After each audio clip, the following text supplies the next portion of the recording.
আরং এখন কেন shopping bag দেয় না জানেন? কারণ প্লাস্টিকের ব্যাগ না, কাগজের ব্যাগেও কিন্তু পানির অনেক বেশি অপচয় হয়। আমরা অনেকেই ভাবি কাগজের ব্যাগ মানেই পরিবেশ বান্ধব, কিন্তু বাস্তবতাটা একটু ভিন্ন।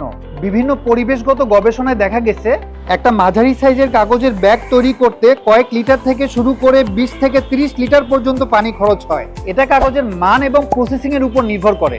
এখন ভাবুন, দিনে যদি 10,000 ব্যাগ ব্যবহার হয়, তাহলে এই ব্যাগের পিছনেই লক্ষ লিটার পানি খরচ হয়। আর আমরা এমন একটা দেশে থাকি যেখানে পানির সংকট দিন দিন বাড়ছেই। ভূগর্ভস্থ পানির লেভেল কমছে আর নিরাপদ পানির জন্য বিভিন্ন জায়গায় মানুষ কষ্ট করছে।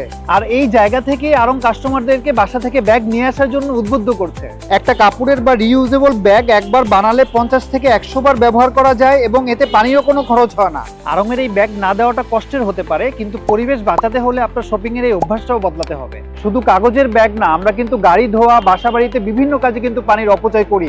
এগুলোও কিন্তু আমাদের বাঁচানো দরকার।